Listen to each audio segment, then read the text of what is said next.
Hello family, কী করছো তোমরা? আজ সানডে হলেও আজ কিন্তু আমরা আর ঘুরতে বেরোইনি, বেরিয়েছি রামভাসান দেখতে। তার কারণ আমাদের এই হাওড়ার মধ্যে এই রামরাজাতলার রামভাসানটা না ভীষণ ফেমাস। তোমরা কেউ জানো? যারা হাওড়াতে থাকো বা যারা হাওড়ার বাইরে, তারাও অনেকেই জেনে থাকবে এই রামভাসানের কথা। এটা একটা বিশাল বড় প্রসেশন, যেটা পুরোটা দেখানো তো সম্ভব নয়। তবে আমরা এখানে দেখছিলাম, এনজয় করছিলাম, আর ভাবলাম তোমাদের সাথেও একটুখানি শেয়ার করি। এখানে পরপর ঠাকুর বেরিয়ে যায় আর তারপর সব শেষে আসে সেই বহু প্রতীক্ষিত রাম ঠাকুর।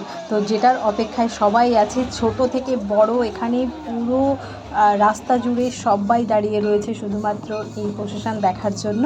3 মাস এই ঠাকুর আর এই মেলা থাকে, তারপর আজকের দিনে এটা ভাসান হচ্ছে। তার মানে বুঝতেই পারছো এটা কতটা ফেমাস আর কতটা মানে মানুষের মনের জায়গা করে নিয়েছে এই রাম ভাসানটা। তো আমরাও চলে এসেছি, আজকেই হলো সেই ফাইনালি রাম ঠাকুর, যার অপেক্ষায় আমরা এতক্ষণ আছি।